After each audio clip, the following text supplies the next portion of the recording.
Halo teman-teman mahasiswa, berjumpa kembali pada mata kuliah Kalkulus 2. Kali ini kita akan membahas mata kuliah dengan materi vektor pada bidang menggunakan pendekatan geometrik. Jadi untuk pendekatan geometrik itu kita melakukan pendekatan vektor dengan menggambar. Nanti setelah pendekatan geometrik, ada juga yang namanya pendekatan aljabar. Jadi khusus pada materi ini, teman-teman nanti akan fokus untuk belajar menggambar vektor.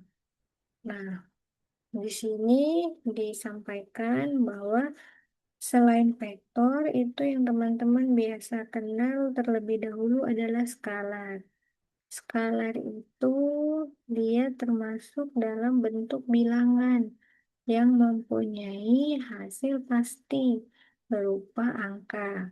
Nah, misalkan adalah kita menyatakan suatu panjang, suatu massa, volume, bisa juga muatan listrik. Nah, itu kita nyatakan dalam suatu bilangan atau angka. Nah, beda halnya dengan vektor. Kalau vektor itu dia tidak hanya bilangan angka, dia memiliki arah. Nah, contohnya itu berlaku pada kecepatan, gaya, bisa juga suatu pergeseran. Jadi, dia punya besaran, dia juga punya arah. Nah, itu yang dinamakan dengan vektor. Nah, untuk teman-teman yang belum mengetahui seperti apa sih vektor, jadi mari kita berkenalan terlebih dahulu dengan vektor. Nah, jadi vektor itu adalah suatu panjang dari suatu panah. Nah, vektor ini ada panjang panah. Nah, panjang panah ini dia menggambarkan suatu besaran atau suatu panjang yang memiliki arah. Nah, bentuk vektor seperti ini, tunggu sebentar. Ya, bentuk vektor yang seperti ini, bagian awalnya, awal kita menggambar, ini dinamakan dengan ekor. Nah, kemudian yang ada tanda panahnya ini teman-teman bisa sebut dia sebagai kepala. Jadi kalau ada gambar vektor seperti ini, kemudian ada simbol U, maka ini kita nyatakan sebagai vektor U. Oke, selanjutnya kalau ada vektor nih, ada beberapa vektor. Nah, jika dia memiliki panjang sama, kemudian arahnya juga sama, nih teman-teman lihat, arahnya ini sama semua, panjangnya juga sama, maka vektor-vektor ini dikatakan ekuivalen. Ekuivalen berarti ekuivalen itu bentuknya sama, arahnya maupun panjangnya. Jadi dia sama persis, itu ekuivalen. Kemudian vektor, nah biasanya itu dikasih huruf tebal. Suatu huruf yang diberi tanda tebal seperti ini, dicetak tebal, itu bisa kita tulis sebagai vektor. Tapi kalau untuk teman-teman yang biasanya menulis di buku tulis, saya sarankan menulis vektor dengan tanda seperti ini. Jadi ada huruf, kemudian ada tanda panahnya di atas. Karena jika kita menulis huruf tebal seperti ini di buku tulis, dikhawatirkan nanti kita sulit membedakan. Karena tulisan-tulisan yang lain nanti tanpa sengaja kita juga menulisnya tebal. Jadi untuk di buku tulis, saya sarankan teman-teman menulis dengan tanda panah di atasnya ini. Kemudian di sini besaran dari suatu vektor. Nah, kalau kita mencari besarannya, maka kita cari harga mutlaknya. Nah, itu untuk besaran. Selanjutnya di sini kita mengenal operasi pada vektor. Nah, operasi pada vektor itu ada dua. Dan ini teman-teman harus ingat. Ada yang namanya hukum segitiga, kemudian ada juga yang namanya hukum jajar genjang. Nah, hukum jajaran genjang. Nah, kalau hukum segitiga, berarti nanti dia bentuknya seperti segitiga. Nah, di sini untuk menggambarkan hukum segitiga, teman-teman perhatikan. Di sini diminta kita untuk menggerakkan vektor V tanpa mengubah besar dan arahnya sampai ekor dari V berimpit dengan kepala dari U. Nah, jadi misalkan ada vektor U dulu. U, kita kasih begini. Ini vektor U. Di mana ingat bagian awalnya ini ekor, yang ada kepala ini V. Kita diminta, di yang bagian kepala ini, bagian panah ini vektor U yang berupa kepala. Oke, sorry. Kemudian gerakan V tanpa mengubah besar. Dan arahnya sampai ekor V berimpit dengan kepala U. Berarti kita gambar vektor V di sini. Nah, vektor V di mana nanti nih teman-teman lihat ekor dari V. Nah, ekor dari V itu yang mana? Nah, ekor itu berarti yang titik awal ini. Ekor dari V ini berimpit dengan kepala U. Nah, teman-teman bisa lihat di sini, dia sudah berimpit. Berimpit berarti maksudnya berdempetan ya. Nah, ini. Nah, ini dia berdempetan. Jadi, kepala U berimpit dengan ekor V. Nah, ini ya, ekor dari V berimpit dengan kepala dari U. Oke, maka U tambah V itu adalah suatu vektor yang menghubungkan ekor U, ini ekor U, dihubungkan ke kepala V. Nah, berarti kita tarik suatu vektor yang menghubungkan ekor U dengan kepala V. Nah, vektor inilah yang dinamakan dengan vektor U ditambah dengan vektor V. Nah, nanti untuk vektornya, untuk teman-teman yang gambar di buku tulis, semua huruf di atasnya ini kita kasih tanda panah. Nah, karena kita di sini mengetik pakai komputer, kalau mengetik pakai komputer, baru kita kasih huruf tebal. Karena di sini terlihat jelas. Tapi kalau menulis di buku tulis, khawatirnya tidak terlihat jelas. Jadi kita kasih tanda panah. Oke, ini hukum segitiga. Jadi terlihatnya seperti gambar segitiga. Selanjutnya namanya hukum jajaran genjang. Nah, kalau hukum jajaran genjang, di sini dikatakan kita menggerakkan V tanpa mengubah besar dan arahnya sampai ekor V berimpit dengan ekor U. Kalau yang segitiga, ekor V berimpit dengan kepala. Cuman kalau jajaran genjang, ekor ketemu dengan ekor. Nih ya, ekor dari V bertemu atau berimpit dengan ekor U. Nah, berarti kalau tadi kita gambar U seperti ini, nah, U tadi seperti ini, vektor U, maka vektor V-nya di sini. Ya,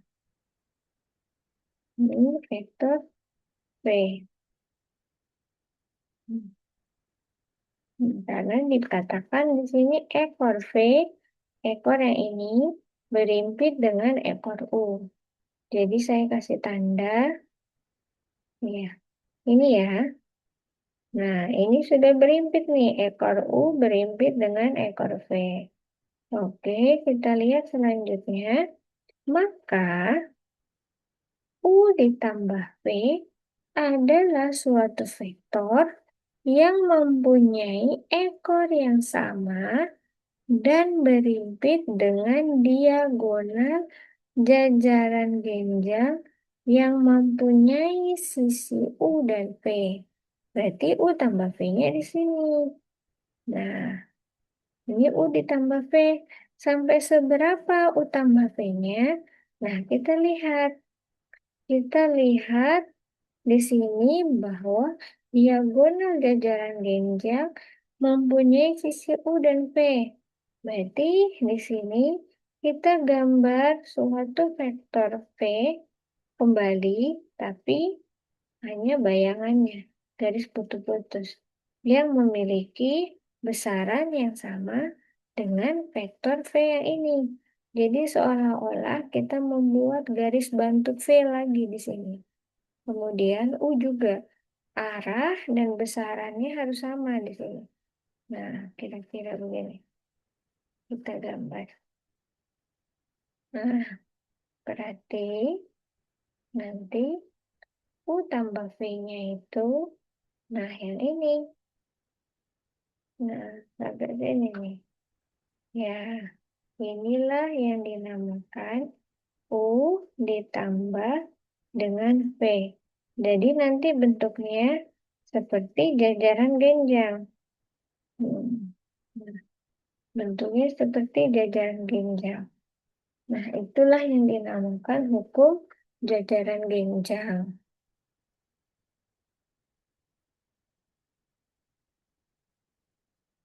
Selanjutnya, di sini ada tentang penjumlahan vektor.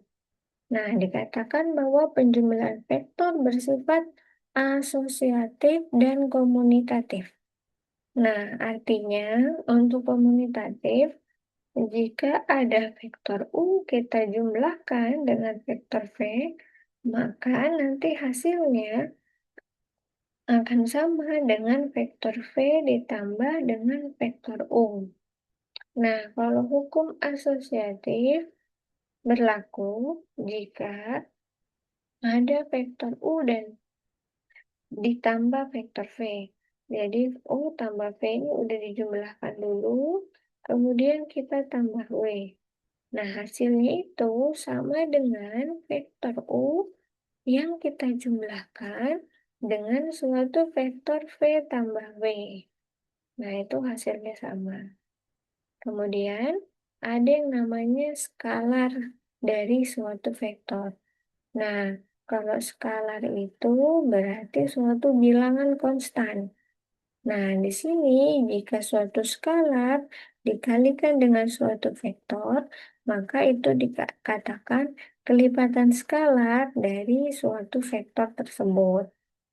Nah, kemudian di sini dikatakan misalkan suatu skalar dia bernilai negatif, misalkan -1. Maka ketika skalar ini dikalikan dengan vektor, maka hasilnya sama dengan perkalian vektor biasa dengan skalar.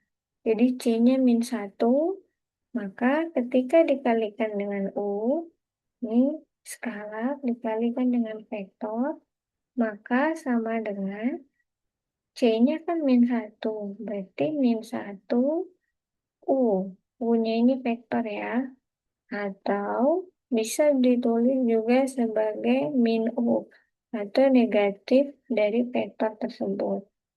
Nah, yang artinya nantinya CU dia mempunyai panjang yang sama dengan U. Misalkan kalau U-nya begini, nah ini vektor U. Nah, CU-nya kan tadi kita dapat negatif U. Maka negatif U ini dia mempunyai panjang yang sama dengan vektor U ini. Tetapi karena dia bernilai negatif, dia hanya berbeda arah saja. Nah, kalau U-nya begini, berarti negatif U-nya panjangnya sama, cuma nanti arahnya berbeda. Arahnya akan ke sini. Nah, itu yang dikatakan dengan negatif U. Oke. Nah, selanjutnya di sini penjumlahan. Jika suatu vektor kita jumlahkan dengan negatifnya, U ditambah dengan negatif vektor U. Nah, hasilnya itu ya vektor juga, tapi dikatakan dengan vektor 0. Nah, kemudian kalau vektor nolnya sendiri kita jumlahkan dengan vektor U, nah hasilnya ya vektor U-nya sendiri. Atau dikatakan dengan vektor nol ini unsur identitas dari penjumlahan. Kemudian di sini ada pengurangan vektor. Pengurangan vektor di sini sama halnya dengan pengurangan bilangan ya. Jadi kalau vektor U dikurang vektor V itu sama dengan vektor U kita tambah dengan negatif dari vektor V. Nah, di sini ada contoh. Misalkan teman-teman diberi gambar. Nah, dari gambar tersebut, teman-teman diminta menyatakan vektor W, tapi dalam bentuk vektor U dan V. Nanti teman-teman harus cari tahu W ini berapa U dan V. Nah, sekarang kita lihat bentuknya. Nah, bentuknya ini seperti bentuk hukum segitiga. Nah, di hukum segitiga itu yang bertemu adalah kepala dengan ekor. Teman-teman lihat, yang kepala dengan ekor adalah ini. Di mana punya kepala bertemu dengan ekor dari W. Berarti V-nya sendiri menurut hukum segitiga, nah V-nya sendiri itu sama dengan vektor dari U ditambah dengan W. Nah, itu hukum segitiga. Nah, berarti kalau kita diminta menyatakan vektor W, berarti vektor W-nya sendiri itu sama dengan vektor V kita kurangi dengan vektor U. Karena U-nya di sini positif, ke ruas kiri berarti dia negatif. Nah, ini jawaban untuk contoh nomor 1. Selanjutnya, untuk contoh nomor 2. Misalkan di sini ada vektor AB. Vektor AB berarti sampai sini saja ya. Nah, vektor AB ini dinyatakan sebagai 2/3 dari vektor AC. AC. Kemudian di sini kita diminta untuk menyatakan M. M-nya dalam bentuk vektor U dan V. Nanti teman-teman tulis M-nya itu berapa. Nah, di sini dulu ya. Bisa kita katakan bahwa M-nya itu sama dengan berapa M-nya? Nah, kalau dia arahnya ke sini kan AB, berarti kan arahnya ke sini. Kemudian ada AC. Nah, kalau teman-teman lihat ini, berarti ini adalah hukum segitiga. Ada kepala ketemu dengan ekor. Berarti M-nya itu adalah vektor U kita tambah dengan vektor AB.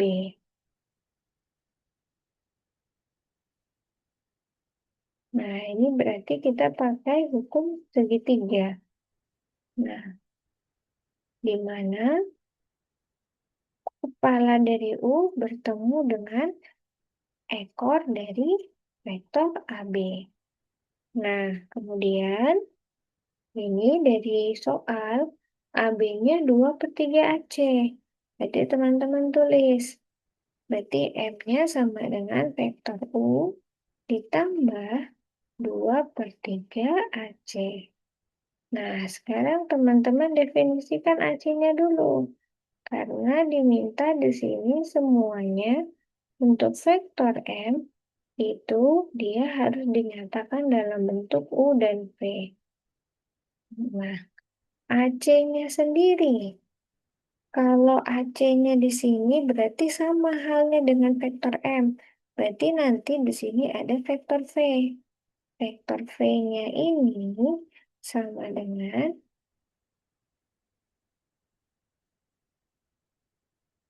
nah, jadi yang ini ya, kita fokus untuk segitiga di luar. Tadi kan segitiga yang di dalam sini. Sekarang ke segitiga yang di luar. Jadi vektor V-nya itu adalah penjumlahan antara vektor U dan vektor AC. Hmm. Nah, berarti kalau seperti ini, AC-nya sendiri, nah, vektor AC-nya sendiri itu sama dengan penjumlahan dari vektor V kita tambah dengan negatif U-nya. U pindah ke sebelah kiri, berarti dia nanti menjadi negatif. Nah, dari sini berarti kita bisa tulis bahwa vektor U ditambah 2/3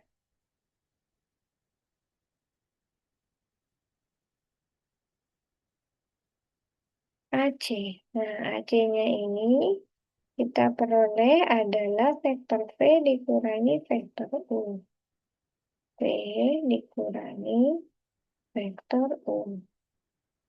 Hmm, berarti di sini sama dengan, nah kita buka kurungnya. Berarti vektor U ditambah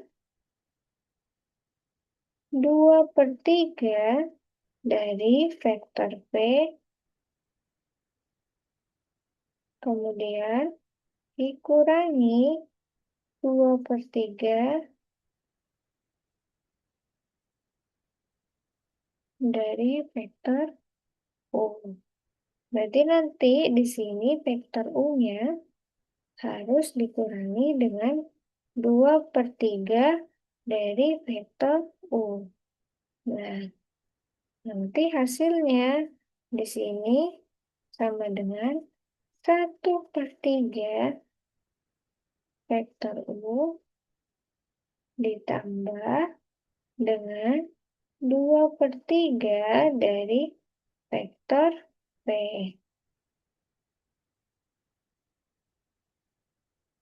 Iya, ini adalah jawaban dari vektor M. Nah, ini contoh untuk soal nomor 1 dan 2. Nanti untuk melatih pemahaman teman-teman, di sini teman-teman coba mengerjakan soal latihan. Ya, di soal latihan ini, untuk nomor 1, teman-teman sudah mengetahui pernyataannya. Ini pernyataan untuk vektor W. Yang teman-teman diminta adalah gambarnya seperti apa. Nah, nomor 2 juga sama. Jadi pernyataan vektor W-nya udah ada, ini definisinya. Nah, dari definisi yang diberikan, teman-teman diminta untuk menggambar. Nah, selanjutnya nomor 3 juga sama. Kemudian nomor 4, ini caranya sama seperti di contoh soal nomor 2 tadi. Teman-teman untuk menyatakan vektor M dan vektor N berdasarkan gambar yang sudah ada. Oke, saya harap latihannya bisa dicoba terlebih dahulu. Nanti pada pertemuan berikutnya kita akan membahas latihan-latihan ini bersama-sama. Ya, saya rasa untuk perkuliahan kita cukup sampai di sini. Mudah-mudahan video ini bermanfaat buat teman-teman. Sampai jumpa.